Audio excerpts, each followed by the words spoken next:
Hello, everyone. On this episode, I'm going to be talking about Assassin's Creed 3. I actually just beat this game a couple of days ago. I was borrowing it from my nephew. I was very disappointed in it. I didn't really like it too much. It's an okay game, but for a game with this budget and just scope and scale, it was definitely a letdown. The game came out in 2012, so it's not even an old game. So in many respects, it's just is mediocre. Now, first things first, the game takes place during the American Revolution, blah, blah, blah, blah, blah. You get to go to Boston, New York, and colonial times. So that's alright, but the cities, nothing really going on. Basically, the tallest buildings in the towns are churches, so get used to climbing those. But, it's just an okay game. I mean, it's really mediocre. Really, I mean, this isn't that great of a game. I mean, the first 10 hours of the game are just, I was so bored playing this game. I was very surprised by that.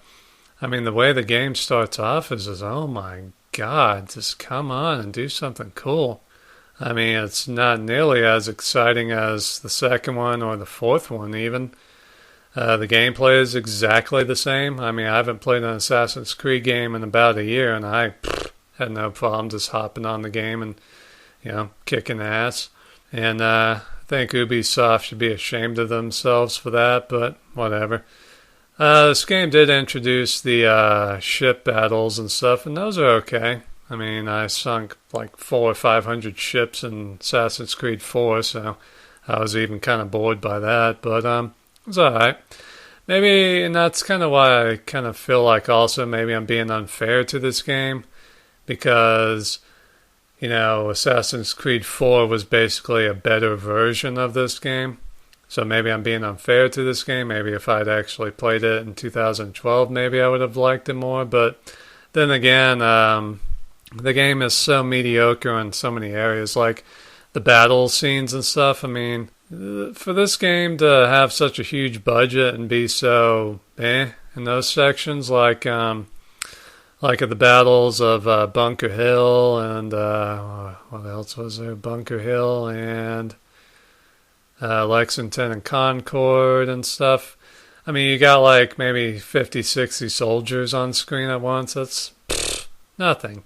I mean, you look at basically a budget game like Darkest of Days where you have hundreds of soldiers on screen at once. I mean, for them to be able to do that and for this game to just have like 50, 60 soldiers, I mean, it's pitiful.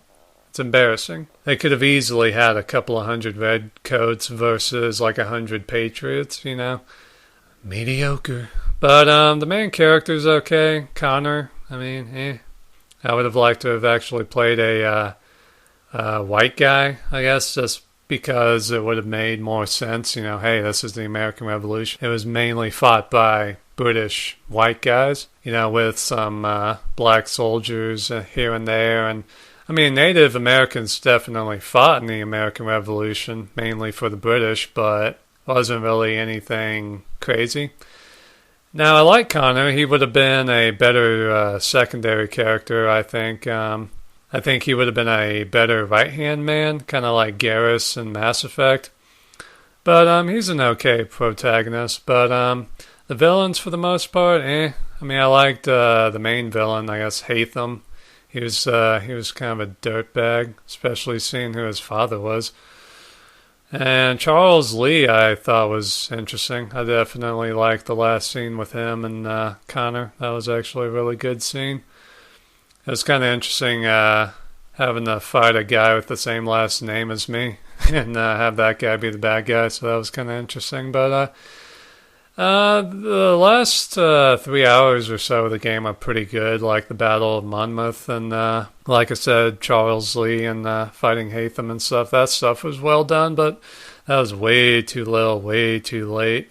So I think it was an okay game, but man, pretty damn underwhelming, especially seeing how big of a budget and blah, blah, blah it had and stuff. And the whole Desmond Miles thing, it's alright, but I couldn't care less about the way it ended. So yeah, with him and stuff. So whatever. I did like the homestead missions. That was actually some of the best parts of the game. A lot of interesting characters and missions there and stuff. And I liked Achilles. He was okay. And I guess another reason why I like the homestead missions a lot is because it's kind of where Connor can be himself, you know? Because Connor's kind of an outsider. That's kind of why I wanted to play as just a regular white American guy.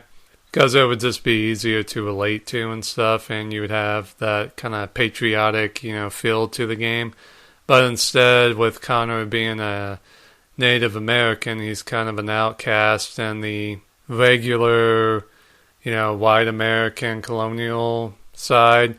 But then, fighting for America, he eventually alienates himself from his tribe, so he just becomes, total outcast from both sides, really. And the homestead is really the only place where he can just, be at peace, basically. So, yeah, I don't know. I just kind of wish I could have just been a regular, patriot dude. And that would have been a lot more fun because, you would have been like, hey, I'm helping establish America and all that stuff. Instead of just feeling like, gotta go help these white men out. Oh, joy. Yeah, it just would have been more fun. And it's not like the game was well done when you were fighting these battles anyway. Like, there was never really a cool build-up to a climactic moment, I know this is off topic, but in Dragon Age Origins, you had the first battle in the game was, I think, the Battle of Ostagar or whatever. And, that was well done. It was a casual, slow build-up to it. And by the time the battle started, you were like, hey, let's do it, boys. And then 60 hours later, you had the final battle in the game, and you were ready to go by then, Alistair cries out, for Ferelden. You were like, yeah! There was never a moment like that in Assassin's Creed 3. Like at Lexington and Concord, you were like, ugh, gotta run over here. At Bunker Hill, you were like, gotta run over here. It wasn't ever really just awesome, fighting for American independence. It just kind of felt like a drag. But whatever, I guess it's an okay game. I mean, if you're an Assassin's Creed fan, definitely check it out. But, there are better games out there. Like, oddly enough, the game has a lot of similarities with, Age of Empires 3. Yeah, it has a lot of similarities with that game for some weird reason. Like, in the American Revolution in that game, the main character is a Native American, but he's actually a full-on patriot. He believes in what he's doing. The American characters are actually likable, like George Washington. There's actually something to him. Yeah, in Assassin's Creed 3, Washington's just like, I don't even know what the fuck. Kind of a blank canvas, kind of. And a lot of the other founding fathers you don't really get to deal with as much as I thought, and that was kind of lame. But, I think Age of Empires 3 does a much better job portraying the American Revolution than this game. But, like I keep saying, whatever. If you want to play this, play it. But don't expect it to be an awesome or a great game. Just play it. Try not to get bored. I think I listened to a bunch of podcasts while I was playing it just to muscle my way through the game, really. But, I don't know. I mean, I guess the one thing I can say and hope about the Assassin's Creed series, I might not be a big fan, but I know there are a lot of fans. And I guess hopefully that this game series, if anything, maybe gets those fans interested in history. Whether it be medieval history, Renaissance history and art, or the American Revolution, or pirates. At the very least, I hope this series gets a whole new generation of people interested in history. So, hopefully it accomplishes that. Because it's definitely not my favorite video game series, to say the least. But, hopefully it gets people into history.